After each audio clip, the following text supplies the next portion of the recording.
Shalom, selamat pagi Bapak Ibu Saudara yang dikasihi oleh Tuhan. Saya berharap kita semua dalam kondisi yang sehat karena cuaca saat ini tidak baik. Ya. Polusi di Jakarta kurang bagus sehingga kadang bisa mengakibatkan kita menjadi batuk-batuk, badan kurang enak, meriang, adem panas gitu ya. Mungkin kita bisa kalau keluar rumah gitu pakai masker lagi mungkin ya, seperti ada COVID, tapi bukan karena ada COVID, mengantisipasi supaya kita tetap dalam kondisi yang sehat walafiat. Wow, puji Tuhan. Mari kita berdoa Bapak Ibu sebelum kita belajar bersama-sama merenungkan firman Tuhan. Selamat pagi Tuhan, terima kasih buat penyertaan, perlindungan, dan penjagaan di dalam istirahat kami sepanjang malam ini. Dan waktu kami membuka mata, kami bersyukur Engkau memberkati kesehatan kami. Engkau memberkati kami dengan tubuh yang sehat, dengan tidak kekurangan apapun. Itulah iman kami. Kami senantiasa diberkati oleh Tuhan. Terima kasih Bapa, di dalam nama Tuhan Yesus, haleluya, amin. Puji Tuhan. Bapak Ibu Saudara yang dikasihi oleh Tuhan, kepo. Kita sering mendengar ya, kepo. Di kantor saya disebut si kepo ya. Kalau saya masuk ruangannya teman saya itu, ada seseorang nyelutuk, si kepo datang. Lalu saya celengak-celenguk, Hah? Saya Miss Kepo? Wah gitu loh, saya dibilang Miss Kepo. Tetapi setelah saya pelajari beberapa hal, saya tidak apa-apa dibilang Miss Kepo. Ya. Saya senang. Tentunya ada hal yang positif ya. Tetapi pada pagi hari ini bersama-sama kita akan menyikapi suara-suara yang di luar yang sering kita dengar, yaitu kepo. Nah, puji Tuhan. Kita baca firman Tuhan pada pagi hari ini di dalam Injil Yohanes pasal 21 ayat yang ke-21 dan 23. Saya akan membacanya perlahan-lahan sementara Bapak dan Ibu boleh mengikutinya dari rumah dengan perlahan-lahan pula. Ayat 21. Ketika Petrus melihat murid itu, ia berkata kepada Yesus, "Tuhan, apakah yang akan terjadi dengan dia ini?" 22. Jawab Yesus, "Jikalau aku menghendaki supaya ia tinggal hidup sampai aku datang, itu bukan urusanmu. Tetapi engkau ikutlah aku." Nah, yang saya garis bawahi di Alkitab saya adalah itu bukan urusanmu. Bapak Ibu Saudara yang dikasihi oleh Tuhan, kalau kita membaca sekilas di dalam Injil Yohanes pasal 21 mulai ayat 20 sampai yang terakhir ayat 23, kita memahami akan alur cerita ini, bagaimana si Petrus ini bertanya kepada Tuhan Yesus bahwa apakah yang akan terjadi dengan dia ini, murid yang engkau kasihi. Ya. Kalau kita lihat lukisan 12 murid dengan Tuhan, dan di tengah-tengah ada Tuhan Yesus, ada salah satu murid yang menaruhkan kepalanya ke bahu Yesus, yaitu Yohanes. Ya. Si Petrus mulai kepo, si Petrus mulai ingin tahu, bagaimana dengan murid yang kau kasih ini Tuhan? Apa yang terjadi dengan dia? Bagaimana masa depannya? Dia ingin tahu urusan si Yohanes. Sehingga dikatakan oleh Tuhan Yesus, "Jikalau aku menghendaki supaya ia tinggal hidup sampai aku datang, itu bukan urusanmu." Terus, kalau Tuhan menghendaki. Bapak Ibu Saudara yang dikasihi oleh Tuhan, Tuhan menyatakan itu kepada si Petrus supaya si Petrus sadar bahwa Tuhan juga punya otoritas dalam kehidupan para murid-muridnya. Tetapi Petrus perasaan ingin tahu Satu-satunya murid bagaimana? Nanti itu yang dekat dengan Engkau Tuhan. Dia bagaimana Tuhan masa depannya setelah Engkau pergi Tuhan? Bagaimana kelanjutannya? Apakah dia tetap menjadi murid yang Engkau kasihi Tuhan? Wow. Ya, perasaan Petrus ini mulai dihantui oleh rasa penasaran yang begitu dalam tentang Yohanes. Sampai-sampai Tuhan mengatakan itu bukan urusanmu terus. Ya, kamu gak usah ngurusi. Yang kita pelajari pada pagi hari ini Bapak Ibu Saudara yang dikasihi oleh Tuhan adalah kita juga melihat dan membaca di dalam Injil Lukas pasal 19 cerita tentang Sakius. Sakius juga bagian salah satu orang yang kepo. Kenapa saya katakan begitu?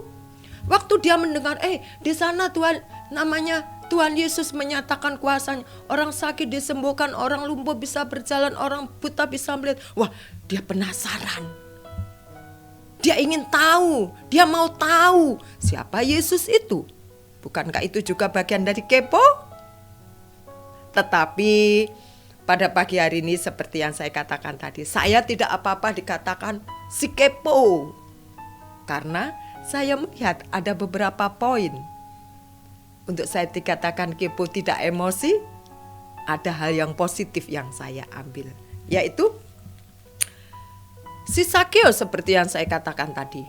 Positifnya, si Sakius kepo, ingin tahu Yesus itu bagaimana, sampai orang berduyun-duyun ingin berdesak-desakan. Sakius hanya ingin tahu Yesus. Sampai dia lakukan untuk memanjat pohon. Dia naik ke suatu pohon yang tinggi. Dia lihat, oh ini Yesus. Ya, itu kepo yang positif. Ya, rasa ingin tahu yang baik. Bapak Ibu. Ya, tetapi ada pula kepo itu kepo yang negatif. Kepo yang tidak baik. Kepo yang merugikan diri sendiri. Salah satunya adalah kita mau tahu urusan orang lain, tetangga kita, rekan sekerja kita usilin. Sehingga menjadikan hidup seseorang yang kepo ini dari segi negatifnya tidak tenang, tidak tentram. Ya. Hidupnya tidak bisa menjadi tenang. Dan dia bisa juga dijauhi orang dari segi negatifnya. Lihat tuh, si kepo datang katanya. Tetapi di sisi positifnya adalah dia mau peduli tentang orang lain. Dia ingin tahu orang lain punya masalah apa, punya pergumulan apa. Dia ingin membantu di dalam permasalahan dan pergumulan orang lain. Bukankah ini kepo yang positif? Toh akhirnya si Sakius ini kalau kita baca di dalam Injil Lukas 19, ya, ada suatu perubahan yang signifikan dalam kehidupan si Sakius ini. Dia berubah. Saya lihat bersama-sama ya Bapak Ibu ya, Injil Lukas 19. Kita mau buka bersama-sama Sakius. Lukas 19. Nah, ayat 1 sampai ayat yang ke-10. Ayat yang ke-8 dikatakan begini oleh Sakius. Tetapi Sakius berdiri dan berkata kepada Tuhan, Tuhan, setengah dari milikku akan kuberikan kepada orang yang miskin, dan sekiranya ada sesuatu yang kuperas dari seseorang akan kukembalikan 4 kali lipat. Ada suatu perubahan dari diri si kepo Sakius ini. Dia berubah, tadinya pelit tidak menjadi pelit. Dia peduli tentang orang lain. Bapak Ibu Saudara yang dikasihi oleh Tuhan, kalau kita disebut si kepo, kita jangan cepat-cepat tersinggung, kita jangan cepat-cepat marah, kita jangan cepat-cepat panas hati. Kita ambil segi positifnya. Amin Bapak Ibu. Positifnya adalah kita care sama orang lain, peduli, Dan tidak cukup dengan peduli saja. Harus disertai betul perbuatan, tindakan. Amin. Menjadikan kepo itu positif. Itulah sebabnya pada pagi hari ini kita belajar, yang kita dengar selentingan sana sini, kita dibilang si kepo, kita lalu muka kita jadi memerah, rambut kita jadi berdiri karena kita tidak terima dibilang si kepo. Tetapi setelah kita melihat hal-hal positif yang terjadi dalam si kepo, tidak apa-apa, no problem, no reckon you, ya. Yang artinya adalah kita kepo, peduli orang lain, kita juga membantu memberikan solusi kepada orang lain. Bukan cuma cuap-cuap, tetapi dengan tindakan kita untuk membantu menyelesaikan masalah itu. Ya. Kita buka lagi di dalam Yohanes 13, Bapak Ibu. Injil Yohanes 13. Injil Yohanes 13 ayat 34 sampai ke 35, demikian firman Tuhan. Aku memberikan perintah baru kepada kamu, yaitu supaya kamu saling mengasihi. Sama seperti aku telah mengasihi kamu, demikian pula harus saling mengasihi. Amin Bapak Ibu. Dengan demikian semua orang akan tahu bahwa kamu adalah murid-muridku, yaitu jika kamu saling mengasihi. Oleh karena itu, ya, nggak apa-apa kita dibilang si kepo, asal kepo yang positif.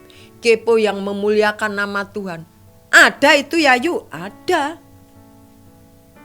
Kalau kita lakukan dengan benar, semata-mata untuk Tuhan, tanpa motivasi, tanpa tendensi, dan tanpa embel-embel yang lain hanya untuk gue gitu loh, supaya gua gitu loh, supaya ego emi kita gitu, aku gitu loh, tidak.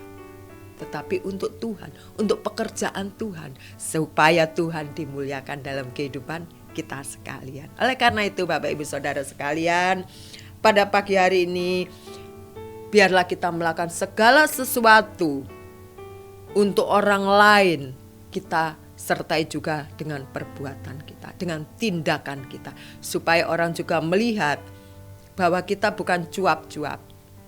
Sehingga kasih Allah yang teralir dalam diri kita bisa aplikasikan lewat tindakan untuk orang lain, supaya Tuhan dimuliakan dalam kehidupan setiap kita. Amin Bapak Ibu. Semoga pada pagi hari ini semakin menguatkan kita, memperingatkan kepada kita kalau kita menjadi orang kepo yang positif, kepo yang untuk membantu orang lain dan bukan kepentingan kita. Untuk Tuhan. Fokusnya adalah Tuhan, sentralnya adalah Tuhan. Amin. Dan kita menerima berkat. Kita dikuatkan, kita diteguhkan, dan kita menerima berkat-berkat dari Tuhan. Puji Tuhan. Mari kita berdoa bersama-sama. Terima kasih Tuhan, terima kasih. Pada pagi hari ini kami belajar Tuhan dari kehidupan Petrus, dari kehidupan Sakius, dan dari teguran Tuhan Yesus terhadap Petrus Tuhan. Jikalau Tuhan kami mendengar kata-kata yang tidak baik dari seseorang, biarlah kami boleh menenangkan hati kami, pikiran kami. Kembali kami merenungkan firman-Mu Tuhan.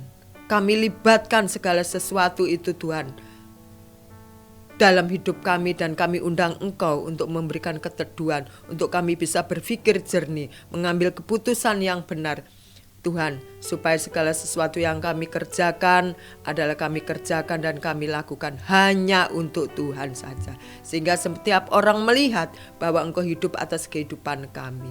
Terima kasih, kuatkan kami untuk melewati hari-hari yang saat ini kami jalani Tuhan bersama-sama dengan Engkau, karena Engkaulah sang penyejuk dalam jiwa kami. Hanya Engkaulah pendamai dalam kehidupan kami, dan Engkau pula lah yang memberikan sukacita melimpah dalam kehidupan kami. Terima kasih.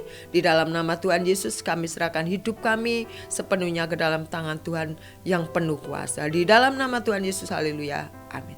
Selamat pagi, selamat beraktivitas.